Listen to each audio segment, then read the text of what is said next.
ละนอก็มีละนอน้ำตาเมื่อเจ้าบอกว่าอย่าแทรกเข้ามาวุ่นวายแฟนเก่าก็คือแฟนเก่าหักแท้มันกินบ่ได้เจ็บจนน้ำตาไหล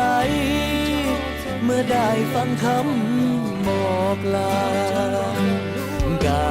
บวงละนอกระซึมละนอเมื่อเจ้าลา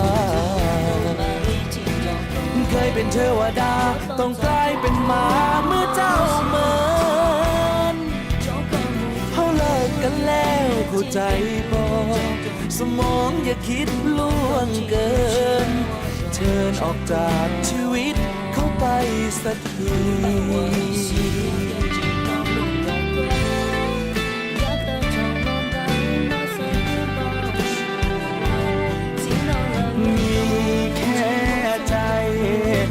จะเอาอะไร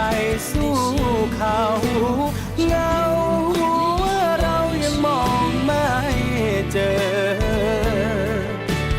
คนทั้งคนทิ้งกันลงคอเลยเร่อ